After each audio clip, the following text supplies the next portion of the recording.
Bonjour à tous. Je suis Caroline Denis des éditions Medcom et on est très heureux d'accueillir Pierre May pour nous présenter la nouvelle édition de son livre de phytothérapie. Donc, il va vous présenter un petit peu les nouveautés de cette édition par rapport à la précédente. Beaucoup de choses assez intéressantes et très intéressantes même. Et ensuite, vous aurez le loisir, si vous avez des questions, vous pouvez les noter, les écrire pendant la réunion. Et puis ensuite, on lui fera passer les questions pour des échanges ultérieurs. Voilà. Eh bien, Pierre, c'est à toi. Ok. Bonjour à tous, c'est vraiment sympa de se retrouver pour un live pour présenter le livre. Alors, je me demandais si ça valait vraiment le coup de faire une deuxième édition à la première édition. Et puis Caroline m'a convaincu, évidemment. Et en fait, elle a bien fait parce que si on voit la différence d'épaisseur, la nouvelle édition est 2 fois ou 2 fois et demi plus grosse que l'ancienne. Et voilà, donc pour présenter ce livre, on va commencer par la couverture, donc pour que vous le reconnaissiez dans toutes les librairies. Et puis, bon, les photos de la couverture ne sont pas de moi, mais par contre, les photos de derrière, je vais faire un petit commentaire sur les photos du 4e de couverture, parce que j'ai tenu à ce que ces animaux soient présents là, parce qu'il se trouve que la chienne qui est à gauche ici, c'est une chienne qui a une leucémie lymphoïde chronique qui se trouve à 115 000 blancs avec 95% de lymphocytes. Donc, elle devrait être morte, cette chienne, et en fait, elle va très bien. Donc, ça veut dire que les traitements… Alors, ce n'est pas une chienne qui a un traitement alternatif, c'est un traitement intégratif, c'est-à-dire qu'elle a à la fois de la chimiothérapie très légère, puisque c'est une chimiothérapie métronomique, et elle a un gros traitement de phytothérapie et de mycothérapie, je vous en reparlerai tout à l'heure. Et donc, pour moi, c'est un modèle de ce qu'on peut faire en médecine intégrative. Et donc, c'est pour ça que je tenais à ce qu'elle soit sur ce bouquin, parce que ce bouquin, en fait, c'est plus un bouquin de médecine intégrative que de phytothérapie stricte. Ensuite, il y a une deuxième chienne qui est juste à côté d'elle, qui est une chienne qui souffre d'une épilepsie, on va dire idiopathique, c'est-à-dire qu'on ne sait pas trop d'où ça vient. On a même pensé à des tumeurs et en fait, aucun traitement classique ne marchait. Elle est simplement sous bourgeon de figuier, bourgeon de tilleul et de cure de valériane et de ginkgo régulière. Et elle va très bien, elle n'a plus refait de crise depuis 6 mois, alors qu'avant c'était effrayant. Et le troisième animal qui est sur ce 4e de couverture, c'est un chat. Lui aussi, c'est un exemple que la médecine intégrative peut bien marcher. Il s'est fait prendre dans un piège. Pour sortir du piège, il a été obligé de se… Pas dans un piège, il était coincé entre 2 planches. Ce n'était pas un piège voulu. Hein. Et donc, il a tiré comme un malade. Il s'est déchiré les ligaments croisés, fêlé le fémur.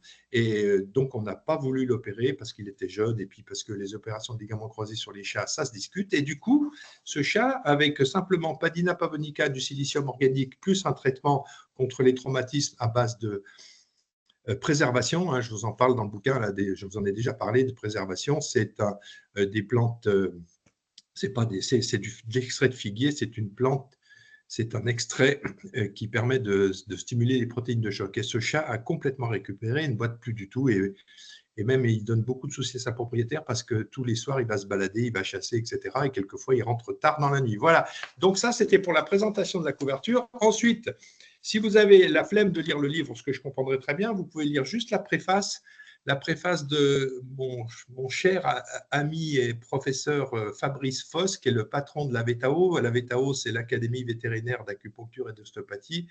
C'est là où j'enseigne la pharmacopée, la pharmacopée alternative à base de plantes, évidemment, de phytothérapie, la micronutrition, etc. Et dans cette préface, il a dit en quelques lignes exactement ce que c'était le but de ce bouquin. C'est un bouquin de praticiens pour des praticiens. Et donc, c'est une démarche qui n'est pas une démarche intellectuelle, de recherche. Ce n'est pas du tout un livre universitaire, c'est un livre de pratique. Et il dit une phrase qui m'a beaucoup plu. Sa place ne se trouve pas dans une bibliothèque, mais dans votre salle de consultation. Voilà, donc c'est un livre de praticien. Et comme je le dis souvent, pour moi, le BM, ce n'est pas l'evidence-based medicine, c'est l'experience-based medicine. C'est-à-dire que dans ce bouquin, qu'est-ce que j'ai mis? J'ai mis surtout, je n'ai pas mis des études, j'en ai lu beaucoup d'études, mais je ne les cite même pas pour ne pas surcharger le bouquin, je ne les cite pas toutes, je les cite en bibliographie. Mais pour moi, en fait, c'est un résumé de mon expérience. Je ne parle que des plantes, que des micronutritions, que des champignons, que des algues que j'utilise moi-même. Ce que je n'ai pas utilisé ou ce que je n'utilise plus, j'en parle à peine. Par exemple, dans ce bouquin, ce qu'on a réduit, enfin ce que j'ai réduit volontairement, c'est le chapitre sur les huiles essentielles parce que je les utilise beaucoup moins qu'avant. Et donc, parce que je trouve qu'elles sont vite embêtantes sur les carnivores. Et donc, voilà, je parle moins de l'aromathérapie. Par contre, il y a des nouveaux chapitres. Si je prends un peu déjà la matière médicale, les monographies de plantes, il y a 16 plantes nouvelles et qui sont devenues, pour en citer quelques-unes, par exemple, il y a l'astragale, l'ashwagandha, le boswellia, bacopa, qui sont devenues des plantes très, très importantes dans notre option, dans notre proposition thérapeutique. Avec un petit bémol, c'est que ces nouvelles plantes, elles sont toutes touchées par la rareté maintenant. Et donc, on a fait aussi un chapitre sur comment dire, est-ce qu'on a le droit de soigner sans piller, sur l'éco-responsabilité de ce qu'on fait en phytothérapie.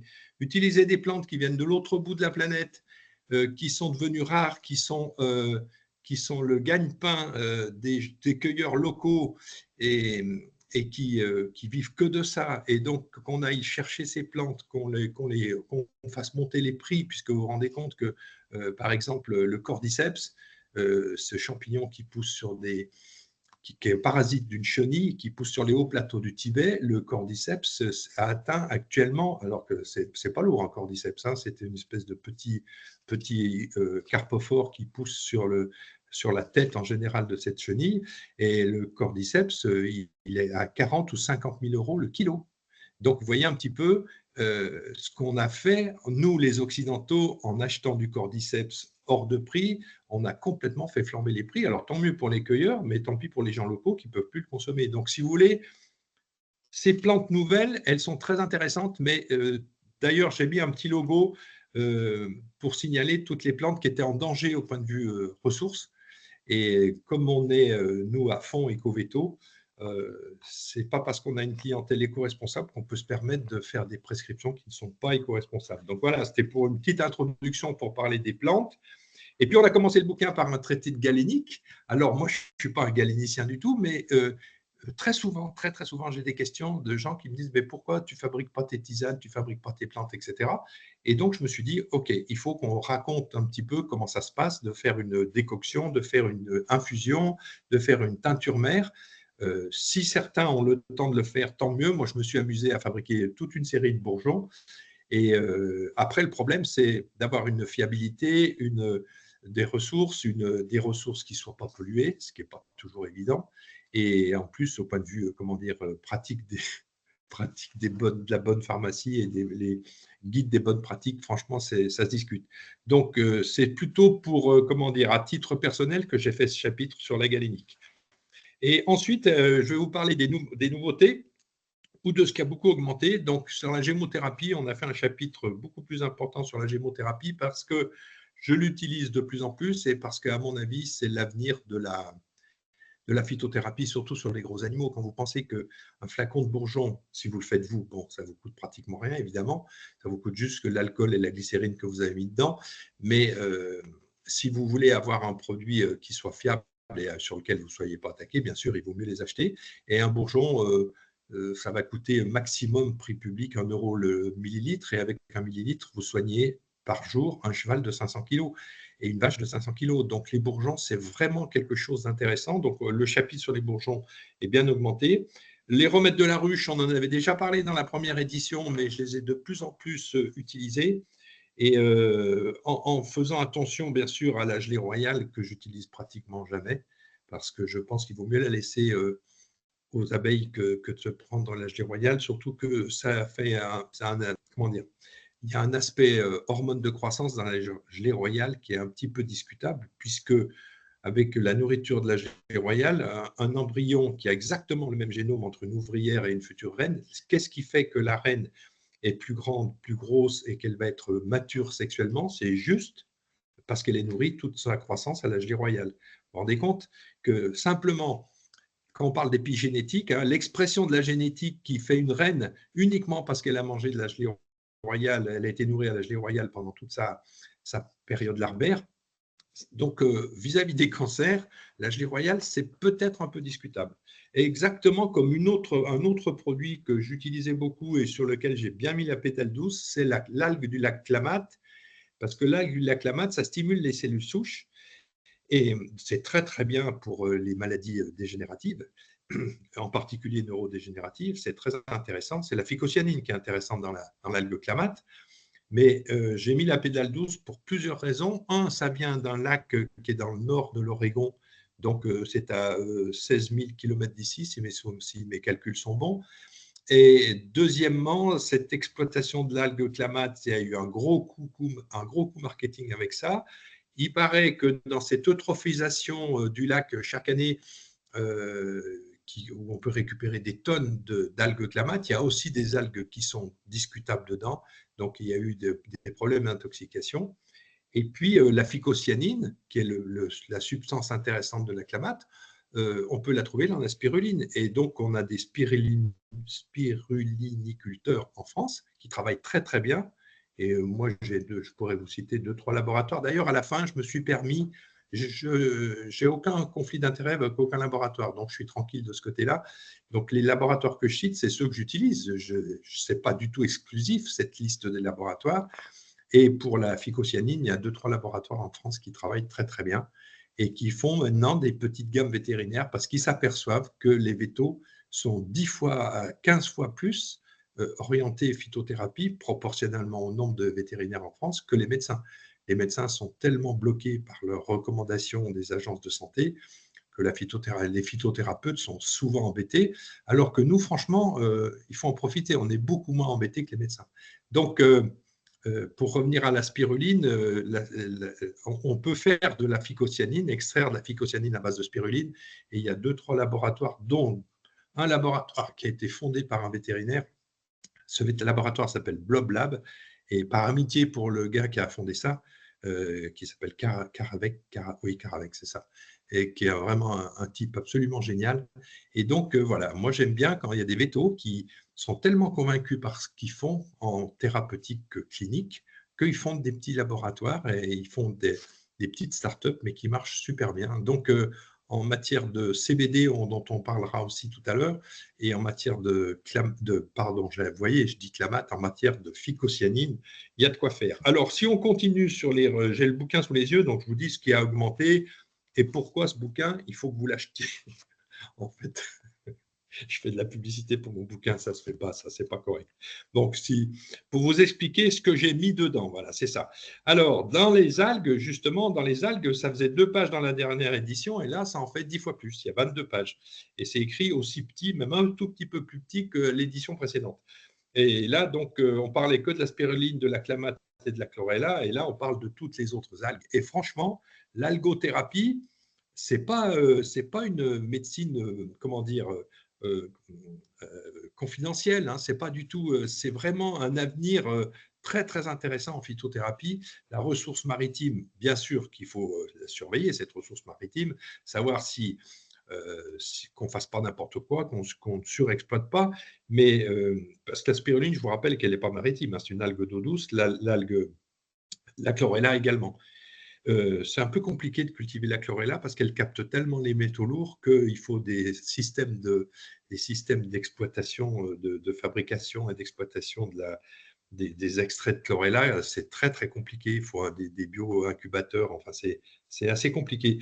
Mais le lithotam, la dunaliella, les laminaires, le nori, le fucus, etc., ça c'est des algues qu'on peut dont la ressource n'est pas infinie, c'est jamais infini une ressource. Ce serait malheureux de la part d'un éco-responsable. Je me fais traiter d'écolo parce que je parle beaucoup d'éco-responsabilité, ça me fait rire. Mais oui, c'est vrai que de ma part, on n'a pas le droit de dire que la ressource est infinie, mais il y a une ressource qui est vraiment sans problème pour l'instant. Et je me rappelle toujours de la phrase de Jean-Marie Pelt. Jean-Marie Pelt, c'est un monsieur exceptionnel qui est mort il y a 3 ou 4 ans, que j'aimais beaucoup, et qui avait dit l'avenir de la phytothérapie est sous les mers. Et il avait dit qu'on ne connaît que 5 à 10% des espèces végétales sous-marines. Donc, il y a un potentiel. Alors, je ne suis pas en train de dire qu'il faut exploiter les mers à fond, elles sont déjà surexploitées. D'ailleurs, c'est pour ça que, par exemple, en micronutrition, là, on s'écarte un peu de la phytothérapie, mais pas tant que ça. En micronutrition, moi, je prescris énormément d'oméga 3, mais on ne prescrit que des oméga 3 d'algues, d'une algue qui s'appelle Schizochytrium. Et dans le traité d'algothérapie, j'aurais pu le mettre, je l'ai mis dans la micronutrition. Et cette algue Schizochytrium, c'est une algue qui fabrique autant d'oméga 3 qu'une sardine, et dont la ressource n'est pas infinie, mais c'est cultivable, c'est des algues cultivées. Donc quand on a une ressource qui est cultivable, ce qui n'est pas le cas des plantes, malheureusement, il y a très peu de plantes médicinales qui sont cultivables, je crois qu'il y en a entre 5 et 10%, pas plus. Si vous voulez en savoir plus sur cette histoire de ressources, il faut lire le bouquin dont je me suis beaucoup inspiré pour faire évoluer ma pratique, c'est le bouquin d'Aline Mercant. Aline Mercant est une médecin grenobloise, donc elle n'est pas loin d'ici, et elle était homéopathe, et elle est devenue phytothérapeute parce que l'homéopathie, la médecine humaine a tué l'homéopathie, la réglementation a tué l'homéopathie, le déremboursement en particulier. Enfin bref, elle est devenue phytothérapeute. Elle s'est vite aperçue qu'elle jouait un peu avec le feu sur la ressource. Des ressources, par exemple, les plantes qui viennent d'Inde ou qui viennent de Chine, elle s'est dit non, on ne peut pas continuer comme ça. Et son bouquin, ça s'appelle Le guide pratique de phytothérapie éco-responsable, et le sous-titre me plaît beaucoup, c'est Soigner sans piller. J'ai fait une petite présentation à la VAC là, le mois dernier sur cette éco-responsabilité, et en fait, ça a interpellé beaucoup de vétos qui étaient là et qui comme moi avant, ne se rendaient même pas compte qu'ils pillaient la planète sur certaines plantes. Allez, je ne vais pas vous bassiner avec ça, il y a d'autres choses intéressantes dans le livre, heureusement. Alors, sur la mycothérapie, alors j'ai augmenté les chapitres sur les substances, les extraits végétaux et les substances végétales que j'utilise beaucoup plus. Et la mycothérapie, c'est quotidien. Il n'y a pas une seule journée où on ne traite pas avec des champignons. En particulier, comme on fait beaucoup de cancérologie et de gériatrie, ces deux secteurs, et de dermatologie, parce que c'est là où je pense que la médecine classique bute le plus. Même des allopathes forcenés vous disent, si vous discutez avec des dermatologues ou avec des gériatres vétérinaires, ils vous disent, ou des cancérologues, ils disent, on ne sait plus quoi faire sur certaines pathologies. Et bien là, il y a vraiment des réponses sur les champignons. Et là, le chapitre sur les champignons, il faisait 2 pages la dernière fois, et là, il fait 12 pages. Donc, c'est pour vous dire qu'on a augmenté certaines choses. Ensuite, des produits d'origine minérale, je crois que je n'en avais pas parlé la dernière fois, le silicium organique, l'argent colloïdal et l'argile verte, parce que franchement, c'est des produits qu'on ne peut pas ignorer dans notre pratique quotidienne. Ensuite, la partie de médecine traditionnelle chinoise. Alors là c'est pareil. Dans ce livre, j'ai fait 2 entrées. L'entrée médecine traditionnelle chinoise avec les plantes en fonction des organes, les plantes du printemps, donc c'est le foie et la vésicule biliaire, les plantes de l'été, c'est le cœur, les vaisseaux et l'intestin grêle. Mais comme ça ne parle pas à tout le monde n'a pas fait une formation en médecine traditionnelle chinoise, qui est très intéressante pour faire le diagnostic, très intéressante pour approcher le malade d'une autre façon. Et quand vous faites un diagnostic clinique classique, que vous rajoutez à ça un diagnostic en médecine chinoise, c'est-à-dire palpation et surtout les pouls, examen des pouls, pas des poux POUX, des pouls POULS, les pouls fémoraux. Et là, je peux vous former quand vous voulez là-dessus. C'est une aide au diagnostic qui est exceptionnelle. Et puis, lorsqu'on fait une approche avec un esprit d'homéopathie, parce que avec mon épouse, on a fait beaucoup d'homéopathie quand on était plus jeune. Elle a continué, moi j'ai un peu laissé tomber parce qu'on ne peut pas tout faire, on ne peut pas être bon partout évidemment, un peu d'humilité quand même. Et donc l'approche médecine chinoise augmente beaucoup les informations que vous avez au moment de l'examen clinique.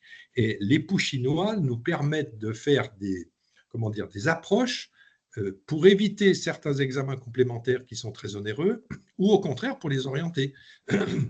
En cancérologie, par exemple, vous avez le pouls du feu qui est très parlant. Alors, d'un point de vue cartésien, avec notre formation scientifique, quand vous parlez des pouls à 1 centimètre d'écart sur une artère fémorale, que vous sentez des choses différentes, ça ne parle pas du tout à un cerveau gauche cartésien. Mais par contre, si on développe son cerveau droit, c'est ce qu'on fait en fait dans les écoles d'ostéopathie. Et puis, alors, les femmes sont beaucoup plus douées que les hommes pour ça. Donc, comme il y a beaucoup de femmes vétérinaires maintenant, elles auront plus de cerveau droit. Et donc, cette approche par les pouls chinois est très intéressante. Mais là, comme tout le monde tous ceux qui vont acheter ce livre ou qui ont acheté déjà l'édition précédente ne sont pas du tout des spécialistes en médecine chinoise. J'ai fait une autre entrée avec un autre sommaire avec plantes et extraits du tube digestif, plantes et extraits de l'immunité, plantes du cœur et de l'appareil cardiovasculaire, etc. Appareil par appareil. Donc, ce qui ressemble plus à de la médecine allopathique classique. Voilà, donc j'ai tenu à faire ces deux entrées et ne pas faire que l'entrée médecine traditionnelle chinoise. Alors ensuite, on parle des grands syndromes, donc les plantes de la douleur et de l'inflammation. Ça aussi, c'est un chapitre qui a beaucoup augmenté. Un chapitre euh, sur une plante qui est un petit peu sulfureuse, c'est sur le cannabis. Et donc, le cannabis, c'est une plante médicinale exceptionnelle. Et je pense que dans la gestion de la douleur, on ne peut pas faire l'économie d'une grosse partie sur le cannabis. Et je pense que, enfin, bon, si je ne suis pas tout seul, je ne suis pas spécialiste de la douleur, mais quand vous discutez avec les gens qui travaillent avec Cap Douleur, et en particulier avec Thierry Poite, il est tout à fait d'accord pour dire que le cannabis, c'est l'antalgique du 21e siècle. Donc, le CBD, ça a été très galvaudé, ça a été très critiqué en médecine humaine. Les médecins en parlent pratiquement jamais. Ils disent ah non, non, il y a du THC dedans. Ben, bien sûr, on a le droit jusqu'à 2% de THC, mais le THC n'est pas du tout, comment dire, sulfureux, interdit, etc. Et d'ailleurs, en France, en Europe, on est très, très restrictif sur le THC, mais par exemple au Brésil, je connais des vétérinaires brésiliens, et il y a des recherches au Brésil, c'est sur le CBD associé au THC, et ils ont des résultats en médecine vétérinaire. Je vous parle des universités vétérinaires, et un petit peu de THC dans le CBD n'est pas du tout une catastrophe, contrairement à ce qu'on entend. Donc, j'ai un peu mis les choses au point au niveau de mes connaissances, hein, parce que le CBD, je ne suis pas du tout spécialiste du CBD, mais je m'adresse à des vétérinaires qui sont très, très branchés là-dessus, et on a la chance en France d'avoir deux laboratoires qui travaillent très, très bien sur le CBD. Donc, je les cite aussi dans la bibliographie, dans la bibliographie, je cite les sites intéressants, Internet, et puis les laboratoires avec lesquels je travaille, et encore sans aucune exclusive. Hein, si vous connaissez d'autres laboratoires, au contraire, il faut échanger. Hein. Il faut absolument, si vous trouvez un petit laboratoire qui fait très très bien son boulot sur une niche comme le CBD par exemple, ou comme sur la phycocyanine, il ne faut surtout pas vous gêner pour communiquer, transmettre et échanger. Hein. Ce qui est intéressant pour avancer, c'est le partage et les échanges. Hein. Bien sûr, j'ai fait un gros chapitre aussi sur le cancer, bien plus gros que la dernière fois, puisque c'est une de nos activités, pas principales, ça serait un peu prétentieux de dire ça, mais on a beaucoup de gens qui viennent en deuxième, troisième, quatrième avis en cancérologie. Et puis, on a des gens qui viennent parce que, justement, ils ne peuvent pas se payer les traitements classiques qui sont exactement comme en médecine humaine en train de subir une inflation galopante. Et il y a un gros, gros business sur le cancer. Si vous lisez les bouquins de Nicole et Gérard Delépine, qui sont deux cancérologues exceptionnels qui ont beaucoup travaillé sur les cancers osseux, sur les ostéosarcomes, en particulier des jeunes, avec un protocole tout à fait iconoclaste et pas du tout dans les clous de ce qu'on devait faire. Ils ont sauvé des milliers et des milliers d'adolescents et d'enfants et de jeunes sportifs de cancer des os, et les ont sauvés de l'amputation, puisque le traitement de l'ostéosarcome, comme en médecine vétérinaire, c'était amputation, chimio, et puis on espère que vous allez vivre plus de 10 ans. C'est ce qu'on disait à des jeunes. Et nous, on fait la même chose, on espère que vous allez vivre plus de 3 à 6 mois quand on ampute votre chien, surtout s'il y a déjà des métastases. Donc, en ostéosarcome, il y a du travail à faire, et c'est vrai que le business du cancer dont parle Nicole Delépine en connaissance de cause, puisqu'elle avait un traitement qui ne coûtait rien, pratiquement rien, qui permettait à son mari d'opérer ses ostéosarcomes, parce que le traitement faisait diminuer de 10 à 1 le volume de la tumeur, et donc quand vous enlevez un ostéosarcome sur un tibia d'enfant euh, qui fait la taille d'un petit pois au lieu de faire la taille d'une orange, pas d'une orange, j'exagère, mais d'une mandarine, ça fait une sacrée différence. Et donc, voilà, le business du cancer nous touche aussi. Et tous les oncologues honnêtes et sérieux vous disent, ben oui, ça coûte très, très cher. Donc, nous, on a plein de gens qui viennent nous voir en cancérologie, pas alternative, hein, on ne fait pas un traitement alternatif du cancer, on fait un traitement d'accompagnement du cancer, et on essaye d'expliquer aux gens qu'on soigne ce chien cancéreux avec ces produits-là. Ce n'est pas des protocoles fixés dans le marbre pour tous les chiens. Et on explique aux gens qu'on espère pouvoir faire vivre le chien correctement et de façon sans souffrir avec son cancer. Et donc, on ne dit pas qu'on a une rémission des cancers ou une guérison, on dit qu'on permet à l'animal de vivre avec. Et finalement, quand on réfléchit bien, il faut lire un bouquin que je cite dans la bibliographie, c'est le bouquin de Frédéric Thomas. Frédéric Thomas, qui est un chercheur en évolution, il dit que de toute façon, la question est de ne pas savoir si on a un cancer ou pas, puisqu'on a tous plusieurs cancers, tous comme on est, tous les animaux qu'on a en face de nous, surtout les animaux quand ils prennent un petit peu d'âge, quand ils ont dépassé le stade de la reproduction. Sa théorie sur les cancers qui apparaissent une fois qu'on a assuré sa progéniture, c'est très, très intéressant. Il a étudié les cancers au cours de l'évolution, depuis les dinosaures jusqu'à maintenant. Donc, il a un recul de plusieurs centaines de millions d'années. Ce monsieur Frédéric Thomas a écrit un bouquin qui s'appelle L'horrible secret du cancer ou l'abominable secret du cancer, je ne sais plus comment ça s'appelle. Il dit la question, ce n'est pas de savoir si on a un cancer ou pas, la question est de savoir qu'est-ce qu'on peut faire pour éviter qu'il se multiplie et pourquoi. D'abord, pourquoi tout d'un coup il décide de se multiplier au point de tuer son hôte, parce que le cancer c'est un parasite qui est vraiment assez con pour tuer son hôte qu'il nourrit. Donc, franchement, à un moment donné, qu'est-ce qui fait que le cancer va se généraliser, va se métastaser? Et deuxièmement, qu'est-ce qu'on peut faire pour empêcher justement les cancers qui sont en nous de métastaser et de se développer? Donc voilà, moi, il m'a ouvert les yeux. C'est un bouquin qui date de l'année dernière, qui est très récent.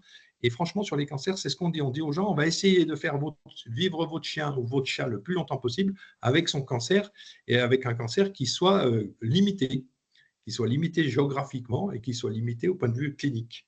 Voilà, donc c'est le résumé du cancer. On a fait un chapitre sur le stress oxydatif aussi et les antioxydants, beaucoup plus important que la dernière fois, qu'on les citait à peine.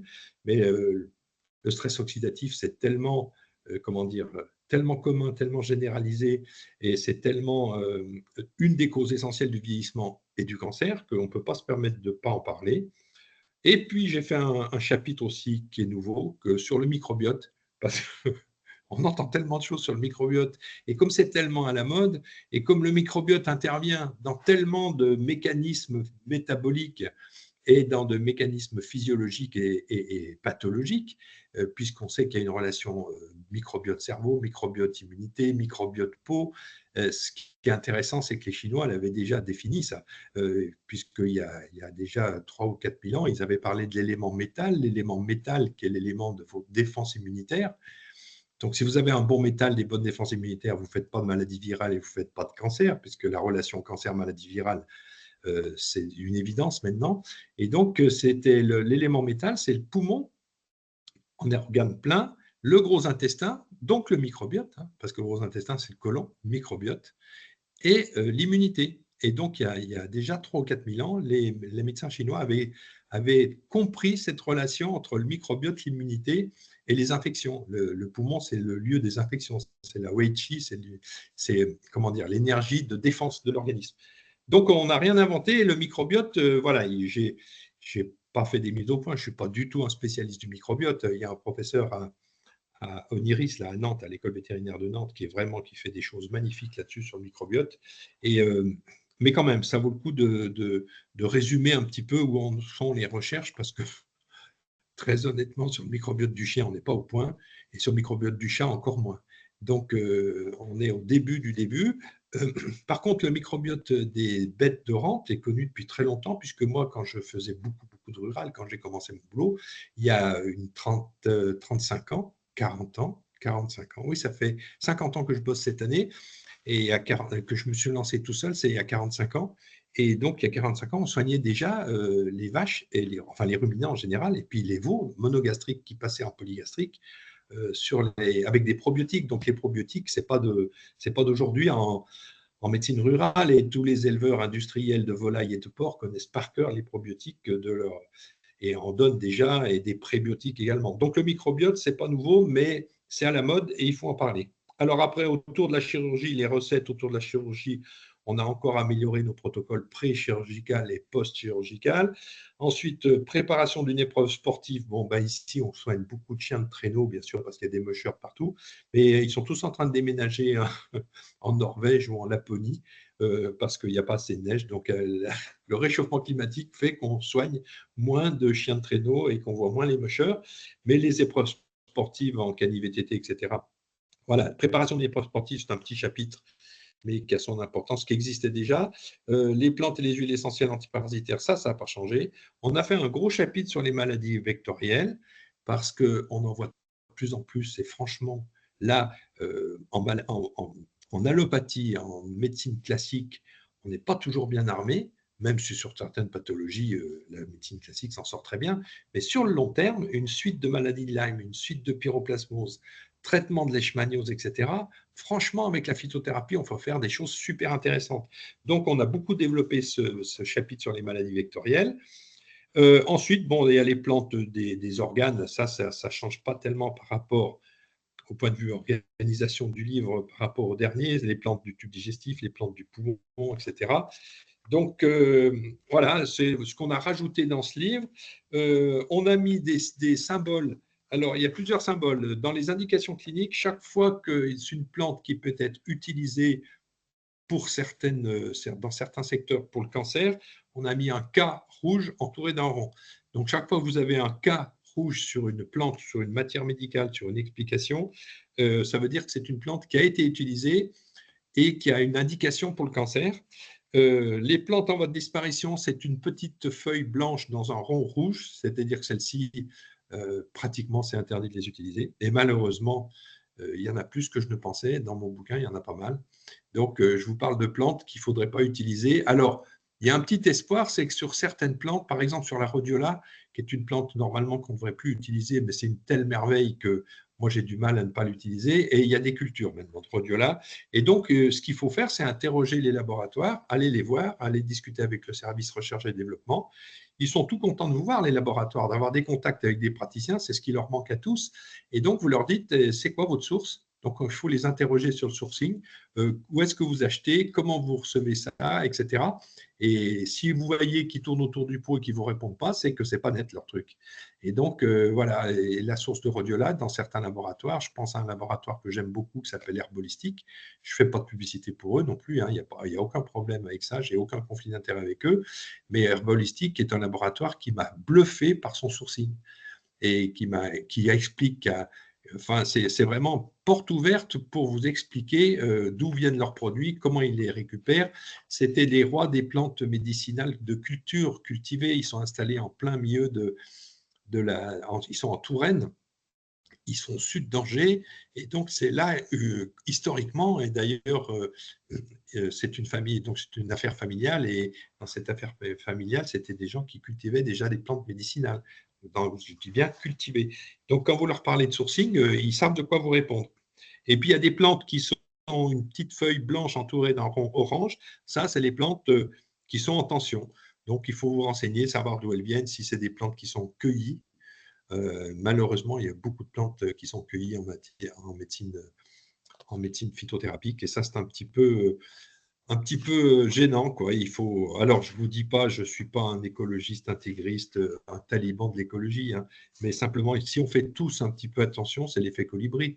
Si chacun a fait sa part, comme on dit, eh ben voilà, on va arriver à s'en sortir. Mais il faut qu'on fasse tous notre part. Voilà, j'ai aussi un petit chapitre sur les huiles végétales, parce que sur les huiles végétales, j'ai lu beaucoup de choses bizarres.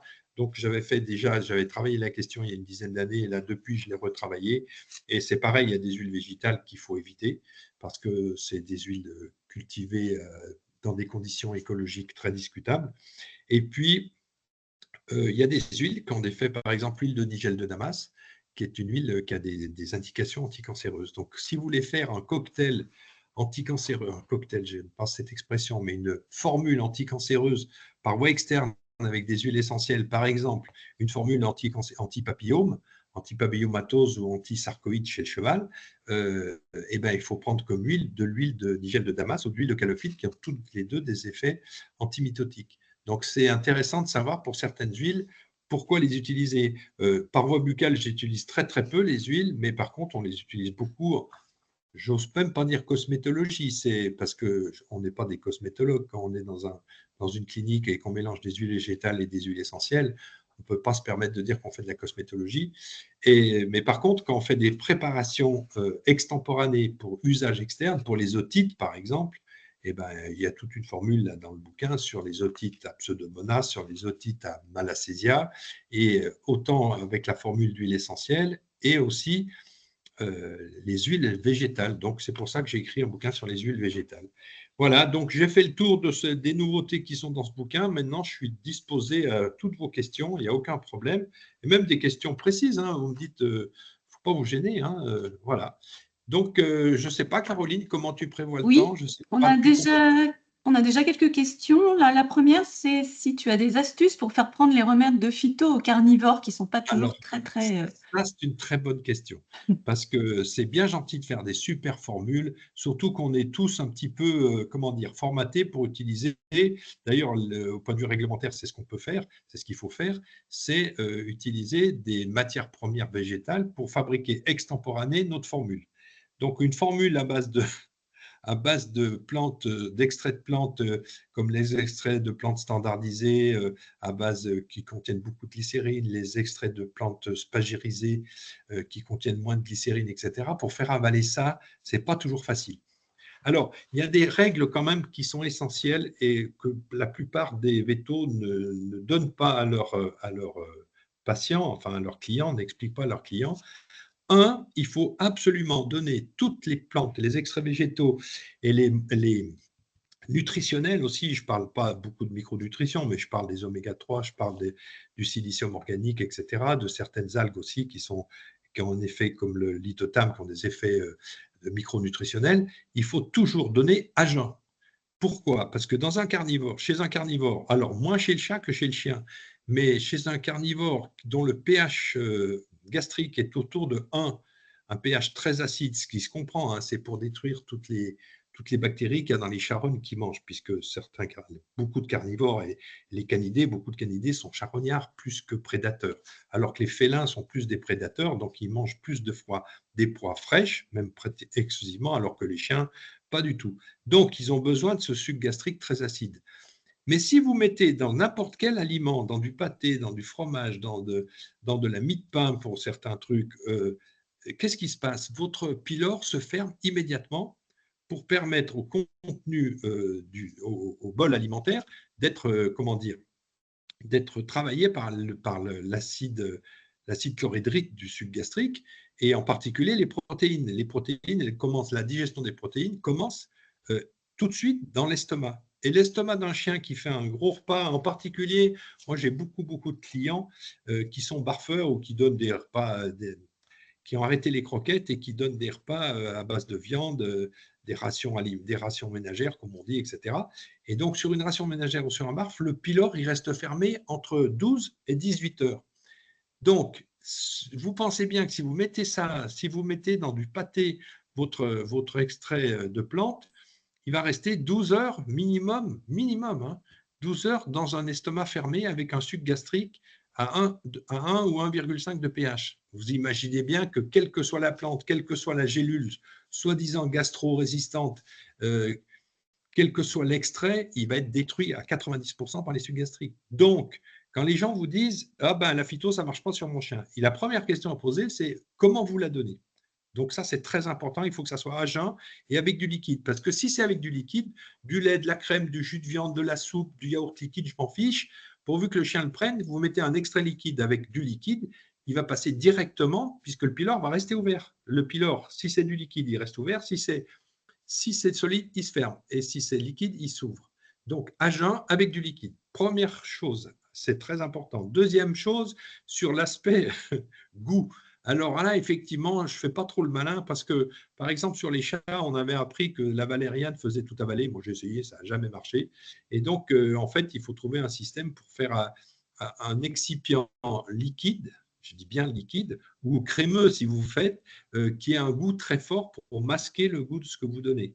Et puis, bien sûr, moi, j'ai beaucoup de personnes qui donnent à la seringue directement dans la bouche, tout doucement, parce que quand même, les extraits glycérinés, ça pique. Hein. Ça pique pas dans le sens ça fait mal, mais ça a un aspect, comment dire, édulcorant, très sucré. Et la plupart des chiens, normalement, et des chats aussi, bien sûr, les chats ne sont pas du tout habitués au sucre. Donc, moi, ma petite chatte qui est à côté de moi, là, qui se prélasse au soleil, qui est une chatte super gentille, un peu handicapée physique et mentale, d'ailleurs, c'est une récupération d'accident, et ben, ça devient un fauve quand on lui met une seringue dans la bouche. Donc, c'est pas facile.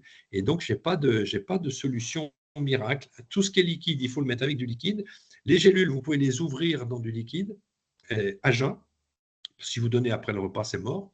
Et donc, il faut bien penser que si vous donnez du barf, que 12 heures après, le pylore est encore fermé. Donc, être à jeun, c'est avant le repas du matin. Parce que là, vous êtes sûr que pendant la nuit, il n'a pas mangé. Enfin, normalement, si à moins que vous laissiez une gamelle au chat. Donc voilà, je n'ai pas de solution miracle, mais ce qui est important, c'est de donner toujours avec du liquide et toujours à jeun. Après, c'est assez sportif. Moi, ma petite chatte qui est adorable, je suis obligé de lui emmailloter les 4 pattes dans un linge, de prendre des gants pour ne pas me faire mordre. C'est le seul moment où elle est un chat normal. Sinon, le reste du temps, c'est une carpette. Je ne sais pas si j'ai répondu à la question, mais j'ai raconté ce qu'on faisait, nous. Il y a une question aussi sur l'impact de l'alcool présent dans les remèdes pour les animaux, chevaux compris. Alors, très intéressant comme question parce que justement, c'est très bien qu'elle ait posé la question, la personne ait posé la question sur les chevaux. Alors, il faut savoir que les carnivores sont hypersensibles à l'alcool, que pour les chats, l'alcool est un toxique. Donc, dès qu'il y a de l'alcool, il faut se méfier. Et pour les chiens, par exemple, les teintures mères, il faut faire gaffe avec les teintures mères. Et pour les chiens, l'alcool est vite toxique, mais moins que pour les chats. Ça vient du fait que les chats sont des handicapés hépatiques et pour plein de médicaments, hein. Avec l'allopathie, on fait aussi des horreurs avec les chats. Donc, donner des médicaments pour humains à des chats, il faut faire vraiment, vraiment attention parce qu'ils sont hypersensibles à l'alcool et ils ont un système de cytochrome hépatique qui fonctionne très, très mal. Donc, les 2 cycles hépatiques fonctionnent très mal chez le chat. Donc, déjà, l'alcool, problème hépatique sur les chiens, on peut donner un peu d'alcool. Moi, j'ai des chiens qui sont en traitement de leishmaniose avec de la teinture mère à raison de 10 gouttes par jour, pratiquement à vie. J'ai jamais eu de problème. On surveille le foie. Allez, on fait un petit dosage de transaminase tous les 3-4 mois, puis voilà. Et on a une plante absolument extraordinaire en cas de transaminase qui monte, c'est le desmodium. Il ne faut jamais oublier qu'avec le desmodium et le chardon-marie, vous permettez à un animal d'encaisser des traitements qui abîment un petit peu son foie.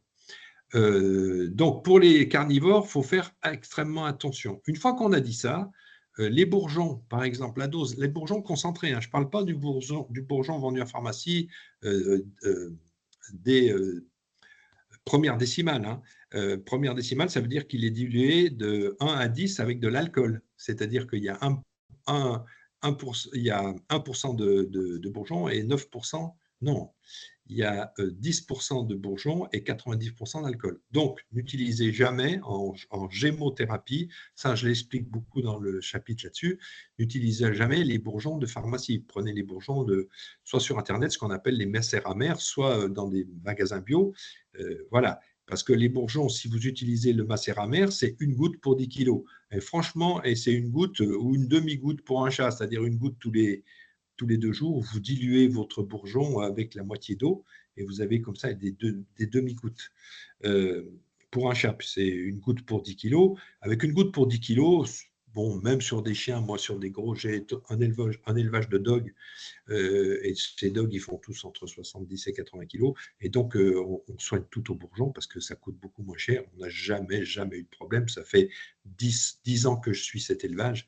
Je n'ai jamais eu de problème. Donc, l'alcool, c'est un souci pour les carnivores. C'est un gros souci pour les chats. Par contre, pour les chevaux et pour les vaches, et pour les ruminants en général, pour les moutons, les chèvres, zéro souci, puisque les ruminants ont un foie qui fonctionne très très bien et qui gère très très bien l'alcool. Donc un cheval, d'ailleurs tous les cavaliers connaissent les chevaux qu'on laisse au parc dans un verger de pommiers qui se gavent de pommes. Le risque majeur, ce n'est pas l'alcool, ils sont souvent complètement alcoolisés, les chevaux, et complètement bourrés, comme on dit vulgairement, mais le risque d'une pâture sous des pommiers, c'est qu'une pomme reste coincée dans l'œsophage pour les chevaux.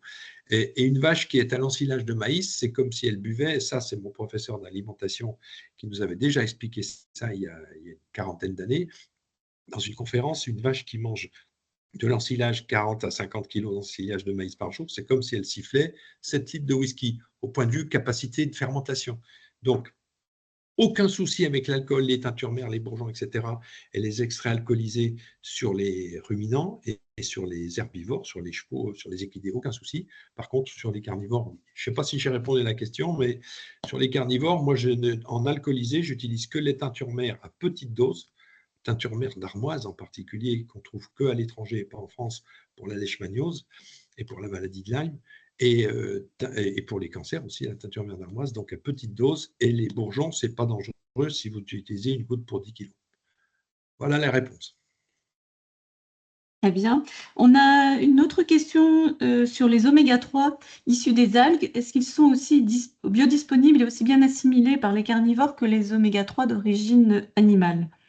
Alors, c'est exactement la question que je m'étais posée au début, où j'ai vu arriver sur le marché ces oméga 3 véganes, comme on dit, qui sont, ben oui, ils sont véganes parce qu'ils sont d'origine végétale. Donc, les véganes peuvent enfin prendre des oméga 3 parce qu'il ne faut pas dire oméga 3 en général. Un oméga 3 végane, ça peut être de l'huile de noix, ça peut être de l'huile de cameline, de l'huile de lin, c'est un oméga 3 végane, puisque c'est à base de… Mais c'est des oméga 3 qui contiennent très peu de DHA et qui contiennent surtout de l'acide le ALA, l'alpha-linoléique, pardon, et donc cet oméga 3 à 18 atomes de carbone n'a aucune action anti-inflammatoire, ni anticancéreuse, ni protecteur du cerveau, ni protecteur du cœur. Ce qui est intéressant dans les oméga 3, il ne faut pas se leurrer, c'est le DHA. Il y a un deuxième oméga 3 qui est intéressant, qui commence à apparaître, c'est l'ETA, c'est l'oméga 3 qui est dans l'huile de moule verte. Alors, je vais vous parler de ces deux oméga 3 parce que l'oméga 3 d'algue, qui est l'algue, c'est Schizochytrium, je ne sais plus quoi, son nom c'est Schizochytrium plus un autre nom, qui se cultive en bassin d'eau de mer. Donc, c'est une culture et l'efficacité est liée à la dose de DHA. Et il faut savoir qu'une capsule de 250 mg de DHA, c'est les capsules qu'on achète, nous, par très, très grosse quantité, parce qu'on en passe beaucoup, on l'achète directement chez le producteur. On ne passe pas par des autres labos, alors que beaucoup de labos sont mis aux oméga 3 de Schizochytrium. 250 mg de DHA, c'est l'équivalent d'une sardine. Et 250 mg de DHA, ça traite un animal de 25 kg. C'est 10 mg par kilo de DHA. Ce qu'il faut retenir, c'est juste ce chiffre-là. Que vous preniez des huiles de poisson, par pitié, ne prenez pas d'huile de saumon, parce que les huiles de saumon, vous savez qu'elles sont fabriquées avec les cadavres qui flottent à la surface des cages à saumon d'élevage et qui ont eu des traitements antiparasitaires qui flinguent 10% des saumons. Et avant, ils balançaient ces saumons. 10%, c'est rien par rapport au gain de poids qu'ils ont derrière ces traitements antiparasitaires, parce qu'il y a plusieurs centaines de milliers de saumons dans une cage à saumon. Donc, c'est fait avec des cadavres de saumon. Donc, c'est des cadavres qui sont pesticidés, qui sont bourrés de pesticides, bourrés de métaux lourds. C'est une horreur. Donc, laissez tomber l'huile de saumon. D'ailleurs, pour faire 1 litre d'huile de saumon, il faut entre 50 et 100 kg de saumon. Et quand vous achetez 1 litre d'huile de saumon, soi-disant de saumon de pêche, de saumon de sauvage, et vous trouvez 1 litre d'huile de saumon sur Internet à 20 ou 30 euros, ou à 40 euros, entre 20 et 40 euros. 40 euros pour 50 kg de saumon, c'est sûr qu'un pêcheur qui va pêcher des saumons en rivière, il ne va pas vendre ses saumons pour faire de l'huile. Donc, il faut arrêter de nous prendre pour des imbéciles. Donc, l'huile de saumon, vous oubliez. Les huiles de sardines, les huiles des poissons à peau bleue des mers froides, j'adore cette expression. Donc, c'est anchois, harengs, maquereaux. C'est les poissons qui sont en bas de la chaîne alimentaire. Donc, c'est ceux qui ont le moins de métaux lourds par rapport aux saumons, qui sont pourris de métaux lourds. L'huile de thon, c'est pareil, c'est pourri de métaux lourds. Ne mangez plus de saumon et plus de thon, hein, c'est fini ça. Plus les microplastiques. Bon, pour revenir aux oméga 3, sardines, anchois, harengs, donc vous avez le droit d'utiliser ces huiles-là. Mais écologiquement, si vous êtes éco-responsable ou si vous commencez à l'être éco-responsable, franchement, passez aux huiles véganes. Alors, elles sont un peu plus chères, elles sont entre 10 et 15% plus chères, 20% même que parfois. Et franchement, là, vous faites du bon boulot pour la planète et vous faites du bon boulot pour les bestioles parce que, à mon avis, enfin nous, c'est ce qui se passe chez nous, 80% des animaux qui sont sur votre table ont besoin d'oméga 3. Un, développement intellectuel du jeune, du fœtus. Il faut déjà en donner à la femelle gestante. Si vous avez des élevages, donnez des oméga 3 à la femelle gestante pour que les chiens soient plus intelligents. C'est 25% de QI en plus sur un fœtus humain ou animal qui est né d'une mère qui a été complémentée aux oméga 3 à 10 mg par kilo de DHA. Donc, les mères gestantes, ensuite croissance du jeune, 3 pathologies cardiaques 4 pathologies neurologiques, et une pathologie neurologique à laquelle on ne pense pas, c'est l'œil. C'est-à-dire que l'œil, c'est du cerveau, c'est de neurectoderme. Donc, pour la pathologie de l'œil, pathologie cardiaque, j'ai dit, pathologie de la peau et inflammation, en particulier des articulations. Donc, neuro, dermato, cardio, rhumato, croissance, fécondité. Parce que aussi les oméga 3 interviennent dans la fécondité. Donc, en fait, 80% des consultations mériteraient des oméga 3. Et donc, c'est pour ça qu'il faut absolument passer aux oméga 3 d'origine algue, parce qu'au point de vue qualité, c'est irréprochable, c'est super bien contrôlé, c'est éco-responsable. Donc, voilà, pour les oméga 3. Mais je peux vous en parler des heures des oméga 3 parce que je me suis beaucoup intéressé à ça. Et là, il y a un chapitre sur les oméga 3 dans le bouquin, alors que ce n'est pas une plante, mais comme maintenant ils sont d'origine algue, je l'ai mis dans le bouquin en phytothérapie. Voilà, Caroline, si tu as d'autres Non. questions. Oui, des questions un petit peu plus précises. Alors, par exemple, est-ce que tu utilises des probiotiques pour les protocoles de support des cas de cancer?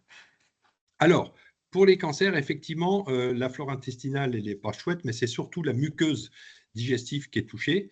Donc, il y a plein, là, dans le chapitre, je parle des protecteurs de muqueuse intestinale et effet de muqueuse digestive en général, puisque ça commence dans la bouche et ça finit au trou de balle.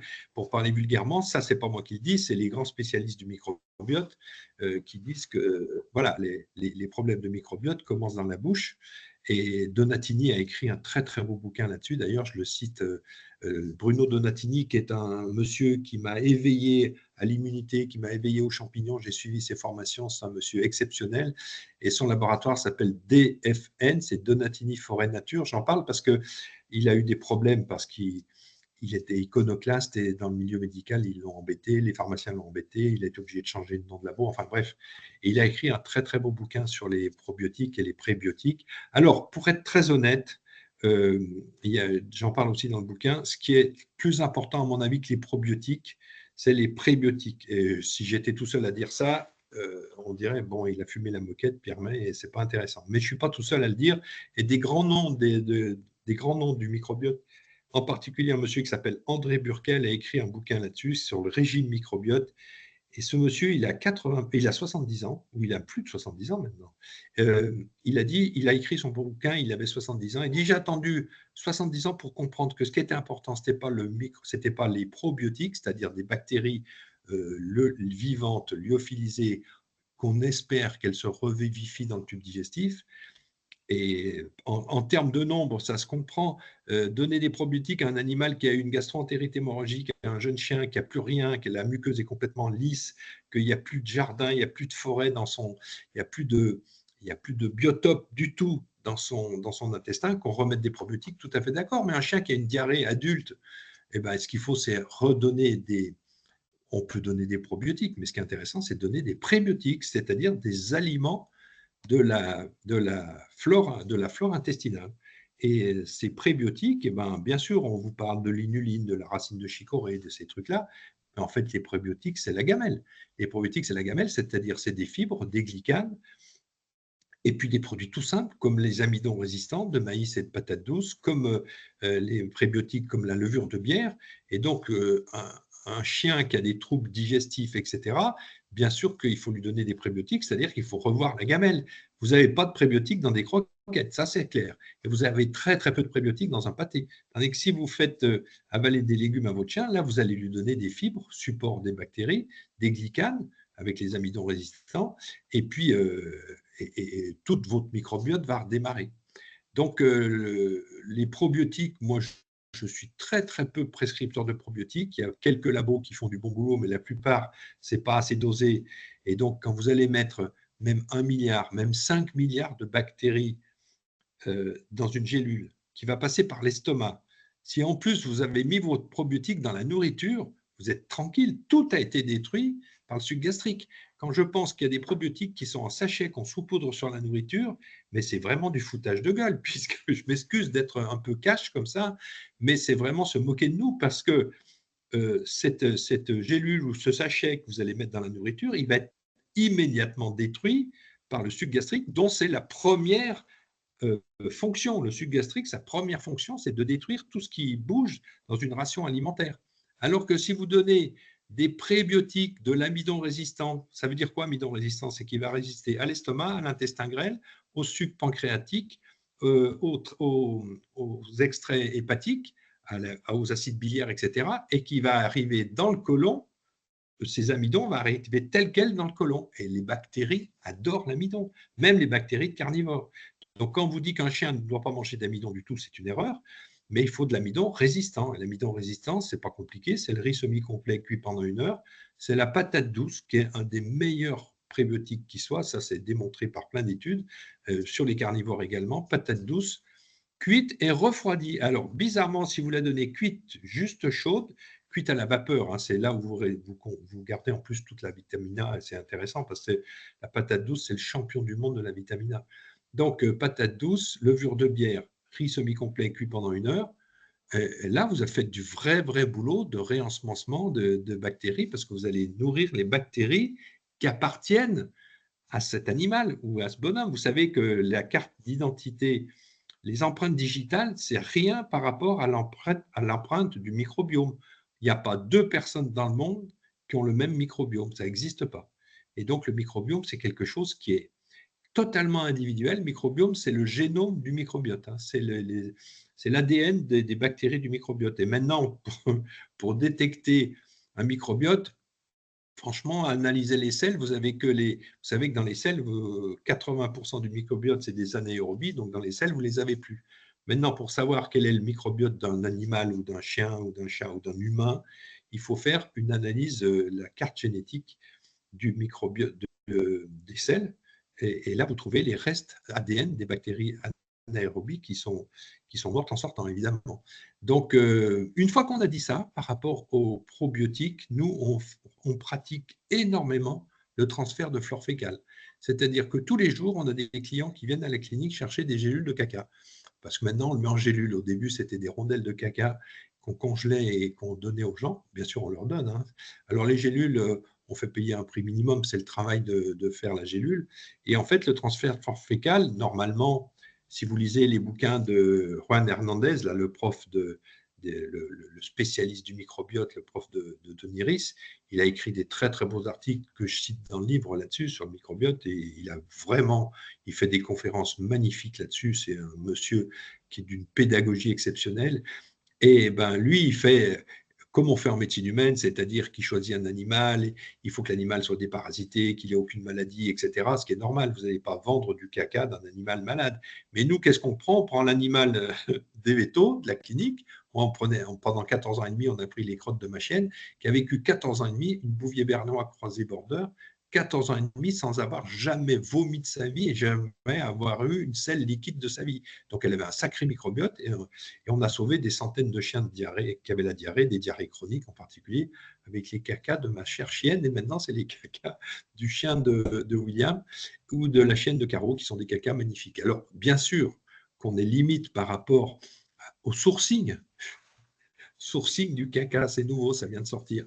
On est limite par rapport à ça. Mais par contre, ça donne des probiotiques exceptionnels. C'est-à-dire que vous sauvez un chien avec ça. Et le transfert de flore fécale, il va falloir le faire de plus en plus. Donc, je ne sais pas si j'ai répondu à la question. En résumé, il faut retenir de tout ce que je viens de dire. 1, les prébiotiques sont bien plus importants que les probiotiques. Et le meilleur probiotique du monde, ça sera le caca d'un chien hyper sain, qui n'est jamais malade. Et là, vous faites du bon boulot et ça ne coûte rien du tout. Donc, je ne fais pas de publicité aux laboratoires qui vendent des probiotiques. Je suis désolé en racontant ça, mais voilà. Alors qu'il ne faut pas être non plus sectaire. On se rend bien compte dans certains cas, surtout sur des jeunes chiens qui ont une flore qui n'a jamais démarré, qui ont eu des traitements antibiotiques à répétition, très souvent qui ont eu une mère qui a eu des traitements antibiotiques à répétition parce qu'elle avait des problèmes infectieux chroniques. Bien sûr que là, vous ensemencez et il y a un laboratoire qui travaille très bien, qui est un laboratoire allemand très connu en Allemagne, très peu connu en France, s'appelle Inuvet. Pareil, j'ai aucun conflit d'intérêt, donc je peux en parler. Et donc, ils font des probiotiques très intéressants. Donc, je ne dis pas qu'on fait que du transfert de flore fécale, on fait essentiellement ça, mais par contre, il y a des gens, on leur vend des probiotiques, oui. Je ne sais pas si j'ai répondu à la question parce que ce n'est pas tout à fait classique ce que je raconte là, mais c'est la réalité qui est liée aux dernières recherches en humaine comme en médecine vétérinaire. Très bien. On va finir sur cette touche fleurie parce que Ah oui, c'est très fleuri et c'est très odorant en même temps. On a voilà. déjà fini, on a au poids du Mais il est temps. déjà 14 heures, oui. Il y avait encore pas mal de Alors, questions, mais oui, alors, s'il y a d'autres questions, je transmets mon mail et je réponds à tous les mails. Donc, si j'en reçois 1000, ça sera embêtant. Non, mais je rigole. mmh, Mais je réponds à tous mes mails. Alors, pas tout le. En général, je réponds vite parce qu'au bout de 48 heures, je les ai oubliés. Mais donc, mon mail où je réponds à toutes les questions, c'est pierremet, tout attaché, @hotmail.com. .com, hein, pas .fr. Voilà. Je ne sais pas si on l'a mis dans mon bouquin, ce mail, mais parce que je trouve que c'est toujours, voilà, pierre.hotmail.com, parfait, il est affiché. mmh, Et je suis toujours frustré de ne pas avoir répondu aux questions, et souvent des questions intéressantes. Donc, on pourrait peut-être faire un petit groupe pour envoyer les mails à tout le groupe qui a suivi le webinaire. Vous avez peut-être les adresses, on peut passer aussi par Medcom, hein, ce qui serait tout à fait normal. on va voir si on peut organiser quelque chose, oui. Oui, organiser quelque chose OK. pour répondre aux questions, parce que moi, quand je regarde un webinaire et puis que je pose une question, puis qu'on n'a pas le temps d'y répondre, je suis toujours en colère, toujours frustré. Pas en colère, frustré. Donc, Mmh, j'imagine que voilà, je n'ai pas réponse à tout. Je réponds à la hauteur de ce que je sais. Quand je ne sais pas, je dis que je ne sais pas, parce que quelqu'un qui sait tout, il faut s'en méfier, en fait. mmh, Et quand je sais, parce que j'ai 50 ans de boulot derrière moi, donc il y a pas mal de choses que j'ai vécues, mais je n'ai pas tout vécu, évidemment. Donc, quand je sais, je réponds. Quand je ne sais pas, ben, j'oriente vers les sachants. Et en général, voilà, on a un réseau de gens qui savent. Et même dans notre réseau de la VETAO, moi, j'ai des élèves, entre guillemets, en fait, qui sont tous des confrères. Hein. J'ai des confrères qui savent des foules de choses.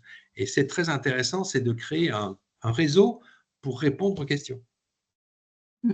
Voilà. Je ne sais pas Ah si oui, j'ai oui, oui. répondu à toutes les questions correctement, je ne sais pas si j'ai bien présenté mon livre, Mmh, mais c'est un livre que j'ai fait avec passion et où j'ai mis tout ce que je savais. Voilà. mmh, Parce qu'une une dernière phrase, c'est que mmh, une de mes phrases fétiches, c'est tout ce qui n'est pas transmis est perdu. mmh. Et je ne supporte pas quelqu'un qui sait quelque chose qui ne transmet pas. Donc, les gens qui retiennent l'information, je ne les écoute pas. Et donc, j'essaye de tout transmettre. Voilà. Un grand merci pour ta générosité. Non, c'est normal, Mmh, c'est élémentaire. Hein. mmh. Et puis on va clore là-dessus et D'accord. puis donc on va se retrouver éventuellement sur un groupe, on va voir ce qu'on peut faire pour, Voilà, c'est intéressant. mmh, C'est intéressant. Et Medcom peut être justement le lien pour les lecteurs du livre ou pour les futurs lecteurs ou même pour les non-lecteurs, peu importe. Mais ça peut mmh. être un lien pour s'envoyer les mails. Mais mon mail, je le dis très très simplement, c'est pierre.hotmail.com, donc pas de Mmh. problème. Merci beaucoup. Bonne Au journée à revoir, tous. au revoir à tous et puis bonne journée. Mmh, merci. Au revoir. Au revoir.